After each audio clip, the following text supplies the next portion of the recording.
We're going to stay with that story because Santaco in the Western Cape says it will be filing a court interdict today to stop the city of Cape Town from impounding its members' taxis. The association has accused the city of impounding several minibus taxis over this past weekend, despite last week's agreement not to do so.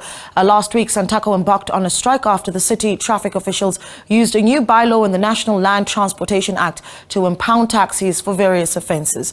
The strike left 5 people dead and many taxi commuters stranded. JP Smith is the MMC for Safety and Security in Cape Town, and he joins us now via Teams. JP, a good morning to you. Thank you so much for joining us. I think let's start with really what happened over the weekend. We're getting reports and Santaco saying that more taxis were impounded over the weekend. Is that true? That's correct, yes. And that is exactly, apologies, exactly as per the agreement with them that was reached. The same agreement we put on the table at the start of the protest, just the same agreement we ended up coming to.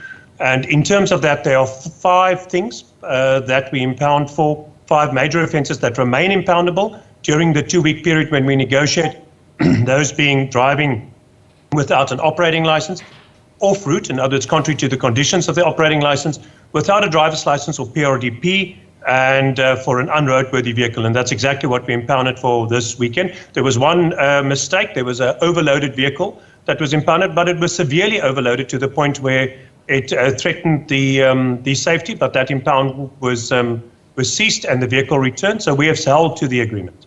Yeah, can we talk a little bit about just how the city is making these decisions around what it considers a minor and a major offence? I mean, even in the package that we just played now, you hear Mayor Jordan Hill-Lewis talking about, well, conversations and the platform is available for Santaco and the city to talk about which vehicles have been impounded based on minor offences. What is the distinction? How is a decision made to impound and not hold the driver accountable for their offences on the roads? So the drivers are held accountable at all times. There are a number of comments Mr. Hermanus is making in that clip that's inaccurate. One of it is that we don't hold the driver accountable. If the driver is found drunk, the driver is arrested as any other road user. If the driver engages in reckless and negligent driving, the driver is arrested as any other road user.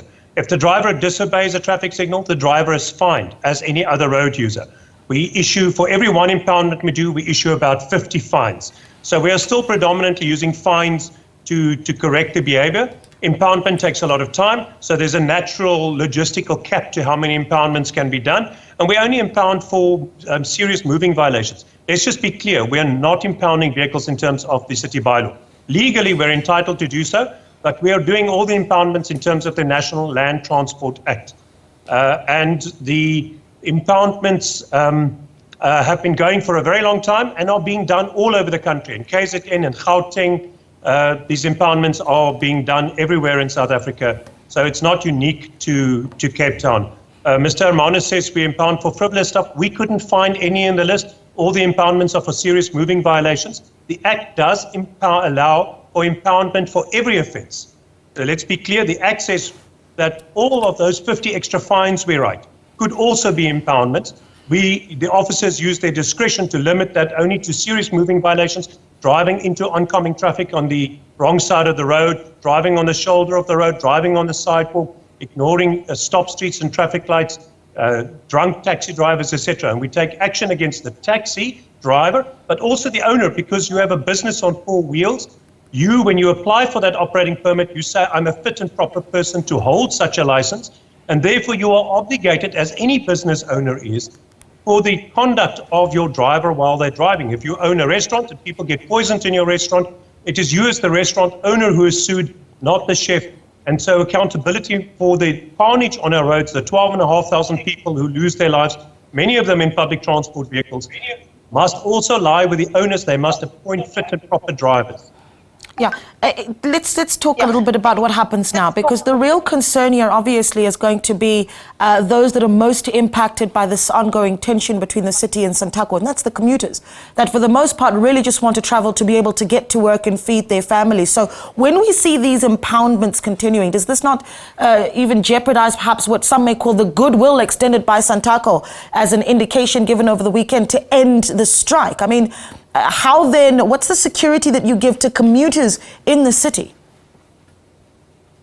Ma'am, it cannot jeopardize the goodwill because we're doing exactly what the agreement with Santaco said. Let me repeat, there were 4, effective, one of them is 2, so the no driver's license or PRDP, no operating license, off-route, unroadworthy vehicle. Those things we agreed to. The Santaco placed those on the table as non-negotiables for which we must continue impound and which we are impounding for. So we can't jeopardize the goodwill because we're doing exactly what we agreed. Okay. They further asked us to start focusing on the driver, so we're also going to be focusing on the executing of warrants. But our primary loyalty lies with the commuter. We precisely want to see an end to the road deaths. And if you do not hold the taxi industry accountable for what happens to their passengers, who will? That is our primary function. Okay. Local, provincial and national government, even though national government seems to have forgotten its role. They said that, Santaco said that they're threatening today to take you to court. We expected as well that there'd be a meeting with Santaco, between the city and Santaco. So let's talk firstly about meetings. Have you attended these meetings? I mean, Santaco is in reports saying that particularly you, JP Smith, have been, and they use the word arrogant and not willing to sit down with them. What do you say to that? And what now that they're threatening to take you to court? The arrogance narrative is a convenient one for them because it in their minds excuses all the other misconduct, violence, carnage, murder, arson, and all the other stuff. There is no arrogance. There was a taxi task team established. In 6 months, it had 4 meetings. I attended 3 of those. The 4th one was at a time that I absolutely couldn't attend. So I loyally and diligently sat down to those meetings. Many of the issues now subsequently raised were not even raised by the taxi task team, by the taxi associations during those task team meetings. So there's a lot of moving of goalposts that suddenly happened in the last 10 days where issues that were not previously raised by them are now discussed. The solution of the table of defining a standard operating procedure to guide the officers on the execution of their discretion, that was placed on the table by me. So far from arrogant, I'm the one who offered the solution in terms of how we move forward to give the industry clarity on the exercise of their discretion, keeping in mind we may legally impound for everything, we choose to only impound for the most serious things. So there was absolutely no arrogance.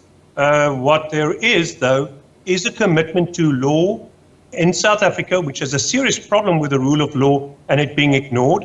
A commitment which should be seen by all spheres of government, even when Minister Chikunga loses her moral compass and tries to carry water for the industry. We all have a commitment to those commuters and to other road users first and foremost, and we are enforcing the national laws as written. So we're entirely committed to seeing these processes succeed. The next taxi task team meeting is tomorrow. I will be in attendance, and we will discuss the standard operating procedure, and we've preemptively given them some guidelines as to how that discussion could work so that we may most productively and quickly get to an outcome, keeping in mind we only have 10 out of the 14 days left to do so. Okay, I'm running out of time, but I need to squeeze in this question because I think at the center of this, and I say this over and over again, you talk about the importance of the commuters. Your message to commuters that are watching this interview concerned about whether or not they'll comfortably be able to get to work. At the beginning of the strike, we saw commuters walking 8 hours in some instances from the city centre to areas like Nyanga, Khayelitsha, which is obviously in some cases very dangerous hours to be walking into areas like Nyanga. Your message to them about whether or not they need to be planning alternative transport at this stage?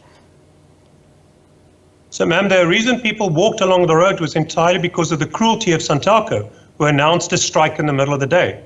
That incredibly thoughtless and callous act left people stranded who couldn't by that late stage make alternative under arrangements.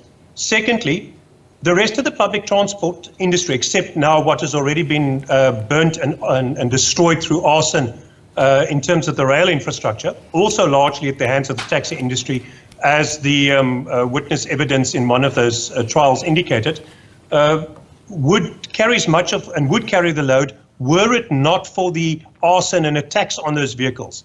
Over 50 Golden Arrow buses that were attacked, 10 of them destroyed. That's not part of your right to strike.